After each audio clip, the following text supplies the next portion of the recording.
Part 7 of making a Halo Infinite cosplay. In this video, I'm going to show you how I paint. Now, this is going to sound crazy, but a while ago I stopped using rattle cans and started hand painting my props with a brush and acrylic paint. Personally, I find that I have more control over what I'm doing.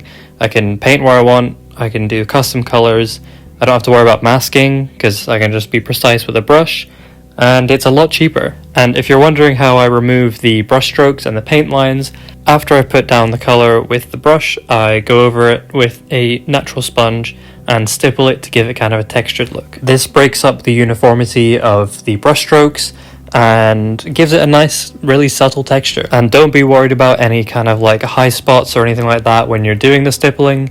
When you apply the clear coat, it'll kind of level it all out.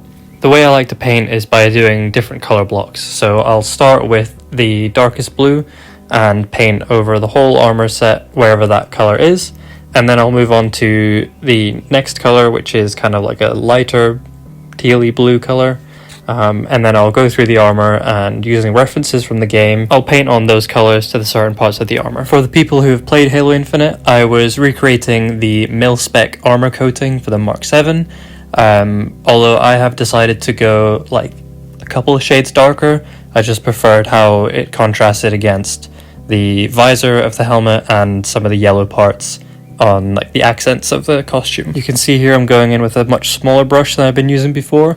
This has got a completely like square tip almost, so it means I can get right up into details and make really nice straight lines. I'm going to fast forward through the rest of the painting. I think you get the general idea of how it works. Of course, you can ignore all this and spray everything if that's your preferred method.